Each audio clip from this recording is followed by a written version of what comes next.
Is there supposed to be a certain protocol for people to check in? No, and I begin with me, and then he can speak, and they can speak for the other generation. But I'm a never, you know what I mean? We don't have time for no sucker shit like that. Know the reason, but what is the reason why you moved to Houston? Well, look, first of all, like every time I've experienced Houston, like when I was out here, I ran into random acts of kindness. Like the people have been good to me. You know what I'm saying? So it's one of the places that I'm like, man, or maybe Houston, like Houston or Miami popped into my head. Mm-hmm. They said 58%. I said, what? You my partner? The IRS is my partner now? I don't know. All you get is a Yankee hat? I'm going to Houston. You are not going to believe this latest twist. 50 Cent in Houston. Oh, yeah. What's the latest? Seemed like he was setting up shop for good. Right. That's what everyone thought. He was Mr. Texas, big plans, film studios, the works, and then poof, gone. Like vanished. Vanished. Seriously. Just like that. Just like that. Now, first, everyone was saying, taxes. Texas has no state income tax. Maybe he was just playing the system. Classic celeb move, right? Yeah, that sounds plausible on the surface. Happens all the time.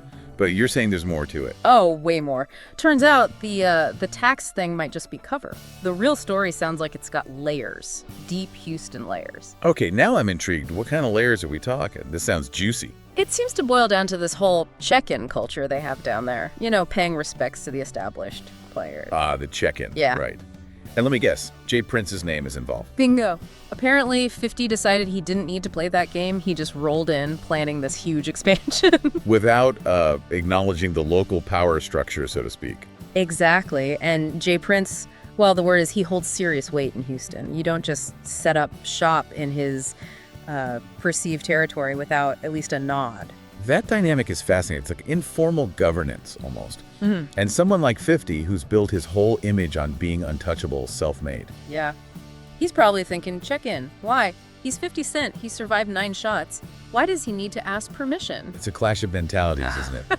His whole career is about bucking systems, not adhering to unwritten rules. Totally. And look, he's probably looking around too. He sees what happened to Takeoff right there in Houston. Jacob the jeweler, even XXXTentacion down in Florida. They supposedly followed protocols, didn't they? That's often the narrative, yeah. They were supposedly good in those areas. So 50's probably thinking, what protection does checking in actually offer if things can still go sideways like that? It's a fair question, It absolutely is. Yeah. It challenges the effectiveness or maybe the true purpose of that whole system. Is it respect or is it control? Or maybe just optics?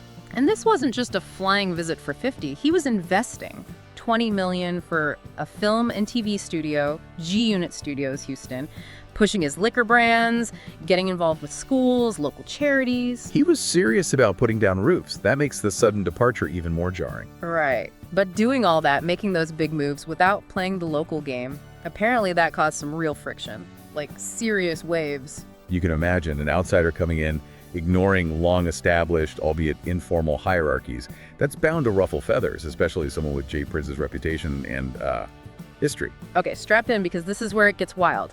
The name that just popped back into this whole saga, Supreme McGriff. Wait, Supreme McGriff, as in Kenneth McGriff. From Queens. The one and only. Now, anyone who followed hip-hop back in the day knows that name is basically synonymous with 50's origin story. Absolutely. The shooting in 2000, the long-standing belief or accusation that McGriff's crew was involved, and 50 wasn't shy about it. That track, Ghetto Quran, he named names. Street figures from Queens, including Supreme. That wasn't just rapping, that was, well, incredibly bold, dangerous even. It absolutely was. It crossed the line from music into very real street politics. Yeah. And it had massive consequences. For sure. 50 obviously survived, became this global star. That story is baked into his legend. But Supreme ended up with life in prison, federal charges. But notably, he never cooperated, never snitched. Yeah. That earns a certain kind of respect in those circles. Exactly. He kept his mouth shut, so his name still carries weight, even from behind bars. Now, connect that to Irv Gotti.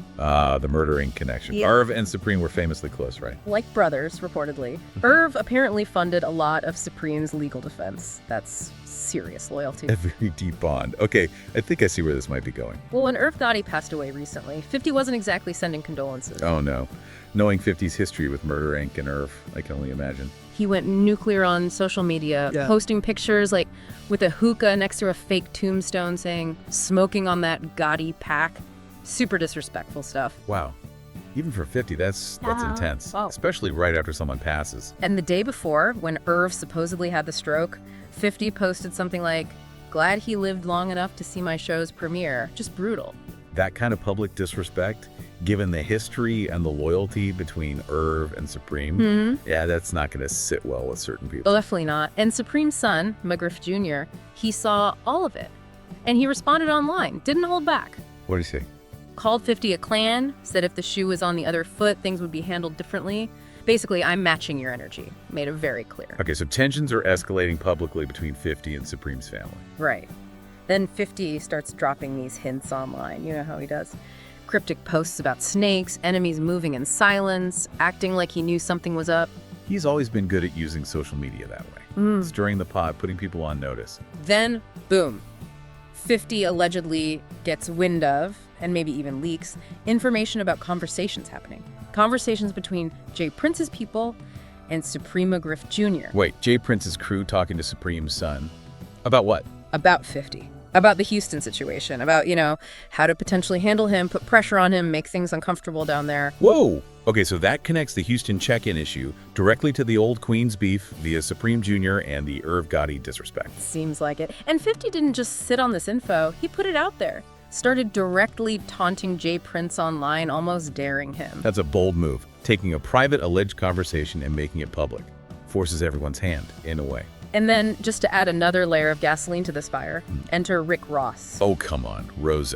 Of course he's involved somehow. Their beef is legendary. Exactly. They've hated each other for years. Lawsuits, diss tracks, personal attacks, the whole 9 yards. So what's Ross doing?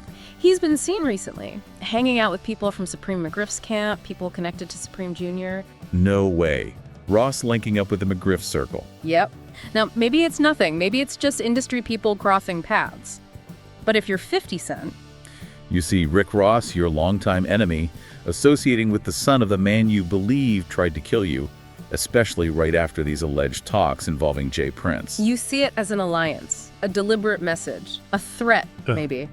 50 definitely seemed to interpret it that way. He had posted about it basically saying, I see you. This is getting incredibly messy. It's like a convergence of multiple long-standing feuds. And the street talk isn't just about a casual hangout. Some are saying this Ross connection is part of a bigger squeeze play on 50. A squeeze play orchestrated by whom? J Prince? McGriff Jr. both.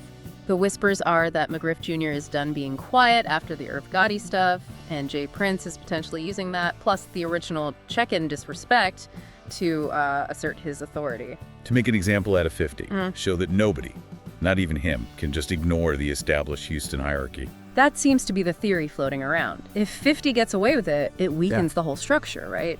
So the pressure needed to be applied, publicly or otherwise. And to really understand the potential seriousness of any move involving J Prince, you have to look at the history, the rumors that have followed him for decades. Right. This isn't just about music industry clout. The stories go way deeper, back to the late 80s, supposedly. Federal investigations, alleged links to major drug trafficking operations, moving stuff from Mexico up through Texas, Louisiana, even reaching Chicago. Yeah, large-scale stuff. And allegedly forging connections with serious figures like Larry Hoover and the Gaster disciples. That connection, if true, would have been a game changer, creating this huge network. A network potentially centered around Houston, with Rap-A-Lot Records perhaps playing a role beyond just music. That's always been the speculation, hasn't it? That Rap-A-Lot, while launching huge careers, might have also served as a front, a way to legitimize funds. And the authorities were looking. The DEA apparently had a major investigation going in the late 80s, early 90s. Surveillance, tracking shipments, building a case against J Prince and the label. And then what happened? That's the kicker. After years of investigation, building what was supposedly a substantial case, the U.S. Attorney General's office reportedly just dropped it. Late 90s, poof. Gone. Just dropped it, no real explanation. Minimal public reason given, that kind of thing. A major federal case dissolving like that. It fuels the legend, doesn't it? Adds to the aura of untouchability of deep connections. No kidding. So you take that historical context, that reputation. And you combine it with 50 Cent's personality, his refusal to bend, his history with McGriffs, the recent disrespect to Irv Gotti, and Rick Ross jumping into the mix. And his sudden departure from Houston starts to look less like a tax dodge and more like, well, a strategic retreat maybe? Yeah. Or maybe he genuinely felt unsafe. It puts the whole situation in a different light. So the question really becomes, is 50 Cent actually in danger?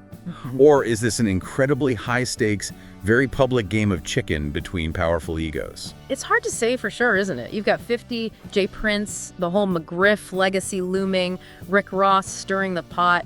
It feels volatile. Extremely volatile. It definitely transcends a typical celebrity spat.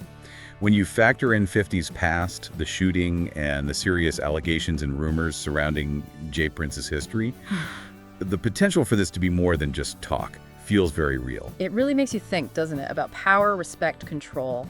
What goes on behind the curtain in industries like music and entertainment? How deep do these things run? Absolutely. How much of what we see is performance and how much is rooted in genuine, potentially dangerous, real-world dynamics is definitely something to keep thinking about.